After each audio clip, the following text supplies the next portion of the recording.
Chat GPT की इस दुनिया में हमने बहुत सारे वीडियोस देख लिए हैं कि कैसे डिस्क्रिप्टिव राइटिंग करी जाए।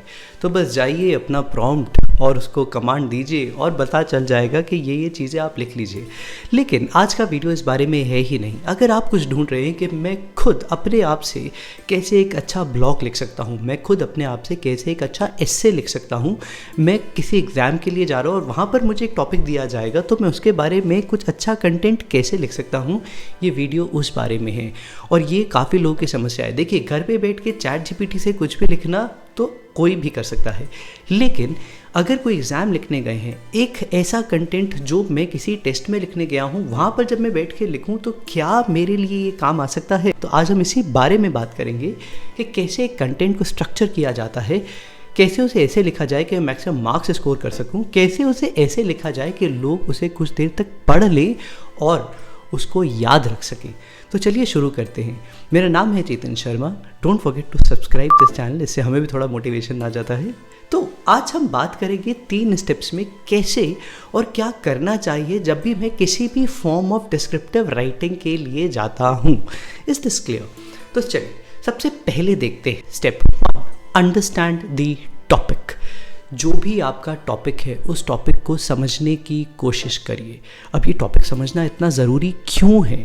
क्योंकि कभी कभी हम टॉपिक बिना समझे ही लिखना शुरू कर देते हैं। देखिए, अगर मेरे टॉपिक का टाइटल है डिस्कस, तो मुझे शायद डिस्कस करना पड़ेगा। वो कह रहा है discuss the problems of Indian economy. अब मुझे डिस्कशन करना है, प्रॉब्लम क्या है, मुझे प्रॉब्लम नहीं बतानी है। दोबारा देखते हैं इसी एग्जाम्पल को कि अगर मेरा टॉपिक है explain the steps of economic cycle, यहाँ पर मुझे स्टेप्स ऑफ इकोनॉमिक साइकिल बताने हैं, मुझे प्रॉब्लम डिस्कस नहीं करनी है।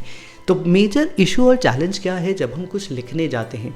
लोग अक्सर ये नहीं समझ पाते, वो टॉपिक बिना पढ़े ही थोड़ा सा कंटेंट देखने और लिखना शुरू कर लेते हैं। ये होती है एक फॉर्म ऑफ एराटिक राइटिंग जो आपको इग्नोर करनी चाहिए। यानी कि आप पहले टॉपिक को पढ़िए, टॉपिक को पढ़ने के बाद उसे समझिए और फिर अपना कंटेंट प्रिपेयर करिए। This is how it should be done. ये था हमारा स्टेप 1। चलिए स्टेप 2 पे मुझे क्या करना होता है। जब भी आप किसी एग्ज़ाम की तैयारी कर रहे हैं या आप मान लीजिए ब्लॉग लिखने जा रहे हैं, तो प्लीज़ मेक श्योर कि आप थोड़ा सा रिसर्च कर लें।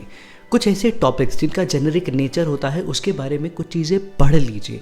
और एक सबसे बड़ी समस्या क्या है कि आजकल हम इंटरनेट से कुछ भी इन्फॉर्मेशन निकाल लेते हैं। देखिए, मैं ये कहना चाहता हूँ कि वो इन्फॉर्मेशन शायद गलत या सही उस पर नहीं जाते, पर ये समझते हैं कि जो इन्फॉर्मेशन आप निकाल रहे हैं वो ऑथेंटिक वेबसाइट से होनी चाहिए। अब मैं क्या कहना चाह रहा हूँ, मैं बस इतनी सी बात कह रहा हूँ। मान लीजिए कि आपको वर्ल्ड इकोनॉमी के बारे में कुछ इन्फॉर्मेशन चाहिए, तो आप वर्ल्ड बैंक की वेबसाइट पर जा सकते हैं। आप चाहे तो वर्ल्ड इकोनॉमिक फोरम की वेबसाइट पे जा सकते हैं और वहाँ पर आपको इकोनॉमी से रिलेटेड डेटा मिल जाएगा। जैसे आपको इंडियन गवर्नमेंट के बारे में कुछ इन्फॉर्मेशन देखनी है, तो गवर्नमेंट के जितने भी इंस्टीट्यूशंस हैं उनकी कई सारी वेबसाइट्स हैं, वहाँ जाकर आप एक्चुअल और ऑथेंटिक डेटा जो है वो चेक कर सकते हैं। इससे क्या होगा, इससे वैलिडेशन आएगा और आपको ये कोट भी कर सकते हैं कि ये डेटा मैंने वहाँ पढ़ा था, so I can actually write something and take the help of it. इससे क्या होता है, जो भी रीडर आपके टेक्स्ट को पढ़ रहा होता है वो ऑथेंटिसिटी आ जाती है और उसको लगता है कि ये इंडिविजुअल बहुत होमवर्क करके आया है, इसका टेक्स्ट ज़रूर पढ़ लेना चाहिए। 3, कुछ भी लिखने से पहले एक आउटलाइन बनाइए।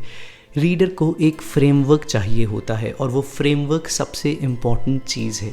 चलिए शुरू करते हैं कि ये फ्रेमवर्क क्या होता है, इसको समझते हैं। सबसे पहली चीज़ इंट्रोडक्शन होती है किसी भी फॉर्म ऑफ राइटिंग में। इंट्रोडक्शन बहुत इंटरेस्टिंग होना चाहिए। और एक इंटरेस्टिंग चीज़ बताता हूँ, इंट्रोडक्शन जब भी आप लिखने आएंगे तो कोशिश करिए थोड़ा सा बैकग्राउंड बताएं और फिर पर्पस पे जाएं। इससे अटेंशन जो है रीडर की वो बढ़ जाती है, उसे मज़ा आता है पीछे की बात से अब तक बात को समझने में, और आज समझ में आता है कि आप पर्पस के साथ आगे बढ़ रहे हैं। This helps your reader like anything, और वो काफ़ी हद तक इस आर्ग्यूमेंट पे रिटेन भी करता है।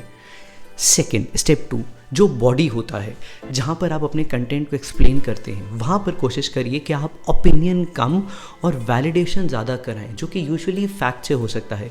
देखिए, ओपिनियन लिखना काम नहीं करेगा किसी भी फॉर्म ऑफ राइटिंग में।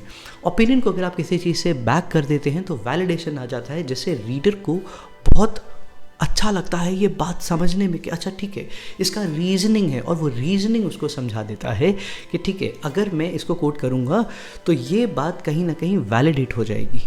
थर्ड, ये है आपका कंक्लूडिंग पैराग्राफ। कंक्लूजन क्या होता है? कंक्लूजन होता है ऑथर का पर्सपेक्टिव, यानी जब आपने उसे लिखा है तो आपका पर्सपेक्टिव क्या था।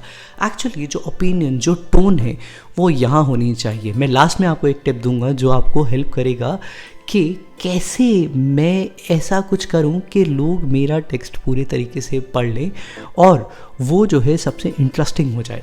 अब कंक्लूजन क्या है? ऑथर का पर्सपेक्टिव है। यहाँ पर आपको समराइज़ करना होता है अपने इंट्रोडक्शन और बॉडी को, यानी कि जिस पर्सपेक्टिव में आपने सारा कुछ लिखा था उसको स्ट्रक्चर करके आप बताना चाह रहे हैं कि this is what I believe. अब आते हैं लास्ट स्टेप पर। तो ये हमारे 3 चीज़ें हो। पहला हमने देख लिया understand the topic, second research जो कि ऑथेंटिक सोर्सेज से होना चाहिए, और तीसरा जो होना चाहिए आउटलाइन। अब आते हैं हमारी सबसे इंटरेस्टिंग चीज़, जब भी आप कुछ लिखने जाते हैं तो कोशिश करिए कि वहाँ पर अनबायसनेस हो। देखिए वैसे भी आजकल इस इंटरनेट की दुनिया में बहुत बायसनेस आ चुकी है। आपकी जो भी आर्ग्यूमेंट है उसमें बायसनेस नहीं होना चाहिए। स्ट्रॉन्ग ओपिनियन एक डिफरेंट चीज़ होती है और बायसनेस होना एक डिफरेंट चीज़। तो अगर आपको अच्छा लगा तो डोंट फॉरगेट टू सब्सक्राइब, और मुझे कमेंट सेक्शन में बता सकते हैं कि मैं आपकी आगे किन वीडियोज़ में किस तरीके की हेल्प कर सकता हूँ। Thank you.